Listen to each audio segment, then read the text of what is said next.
नमस्कार दोस्तों, मैं विकास आप सबका स्वागत करता हूं मेरे चैनल में। आज हम बात करेंगे कि कुंडली मिलान और गुण मिलान के बाद लड़का और लड़की की शादी की जो डेट है वो कैसे फिक्स की जाती है, उसकी तिथि कैसे निर्धारित की जाती है। इसके साथ ही हम ये भी जानेंगे कि लग्न समय है वो कैसे निकाला जाता है, उसको हम पाणी ग्रहण भी बोलते हैं, उसका समय कैसे निकाला जाता है। तो वो सारी स्थितियां जो हैं वो कैसे देखी जाती हैं, क्या क्या इसमें देखा जाता है, वो सारा का सारा हम इस वीडियो में डिटेल में देखेंगे और साथ में करेंगे भी। तो चलो शुरू करते हैं।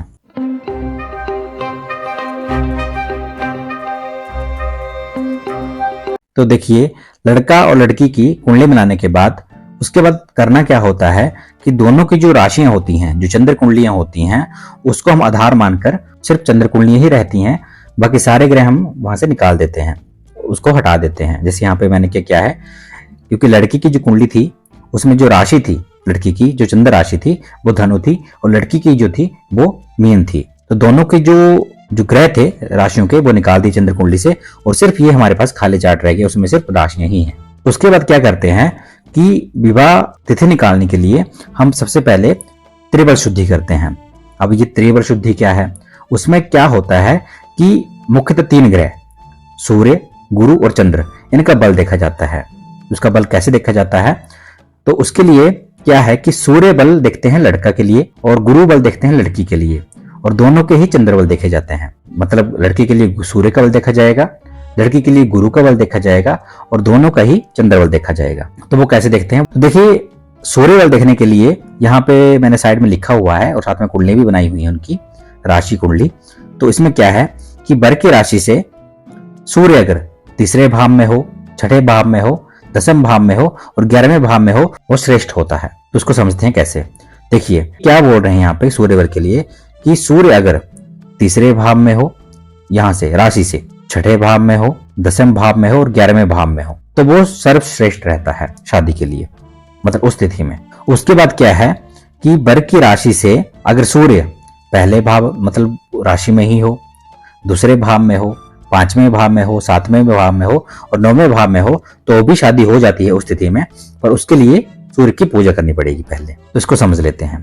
तो देखिए, तो इसमें क्या है कि वर की राशि से अगर वो पहले भाव में हो, दूसरे भाव में हो, 5वें भाव में हो, 7वें भाव में हो और 9वें भाव में हो, तो जो है वो शादी कर सकते हैं, पर इसके लिए हमें पूजा करनी पड़ेगी उस ग्रह की, सूर्य ग्रह। उसके बाद वर की राशि से सूर्य जो है वो चौथे भाव में हो, 8वें भाव में हो और 12वें भाव में हो, तो वो शादी जो है वो उस तिथि में नहीं की जाती, वो उसमें अशुद्धि आ गई, वो त्रिबल शुद्धि में नहीं हुआ। उसके साथ ही लड़की की भी वैसे ही गुरुबल देखा जाता है। तो लड़की की गुरुबल में कैसे देखा जाता है वो समझते हैं। उसके लिए क्या करते हैं कि जैसे कन्या की राशि से गुरु अगर दूसरे भाव में हो, 5वें भाव में, 7वें भाव में, 9वें भाव में और 11वें भाव में हो, तो श्रेष्ठ रहता है।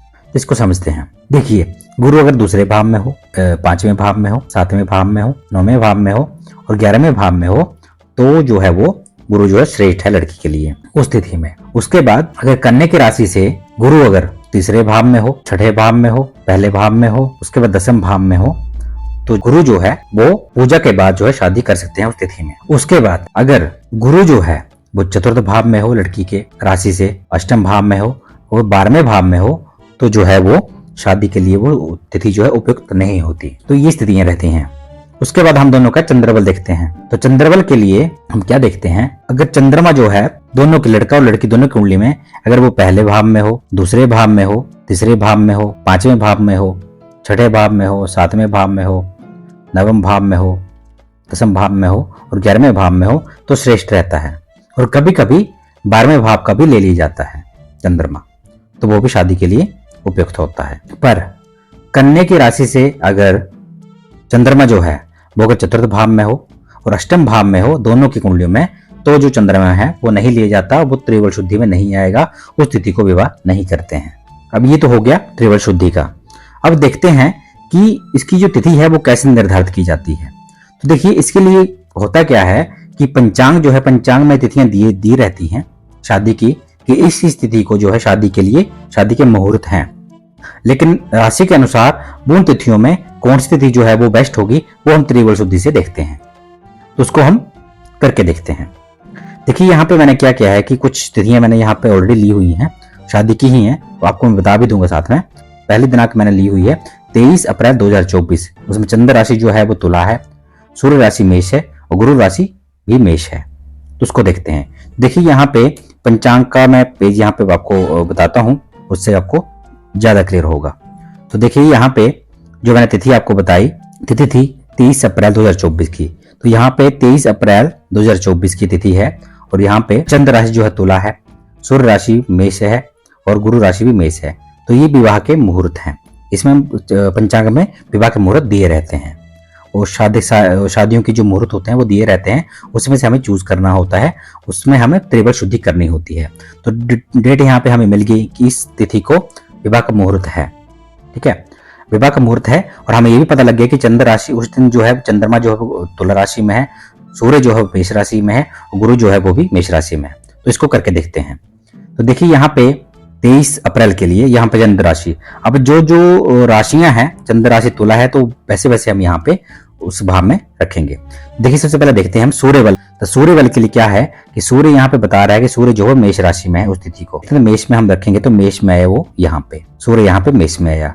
तो यहाँ पे सूर्य बल में क्या स्थिति रहती है कि बर की राशि से अगर पहला, दूसरा, पांचवा, सातवां, नौवां हो तो सूर्य पूजा के बाद जो है वो शादी कर सकते हैं। तो यहाँ पे क्योंकि पांचवा आ रहा है, ये तो सेट हो गए यहाँ पे कि सूर्य जो है वो पंचम भाव में है। इसको हम प्रॉपर्ली मार्क कर लेते हैं कि पंचम भाव में है। उसके बाद लड़की का गुरु बल देखेंगे।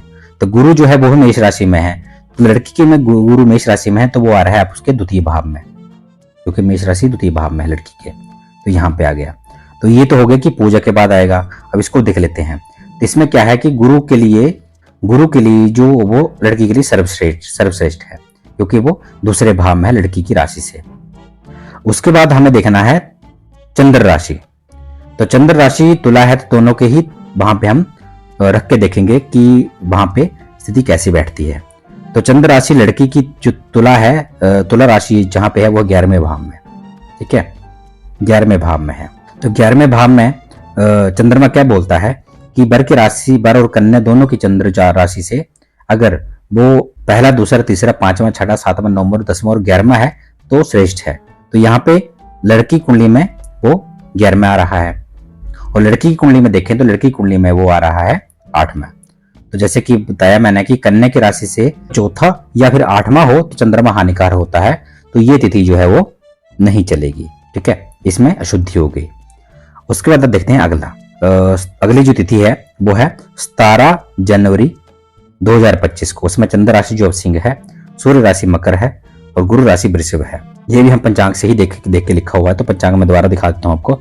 17 जनवरी 2025, 17 जनवरी 2025 को हम देखें तो 17 जनवरी तो यहाँ पे है 17 जनवरी 2025।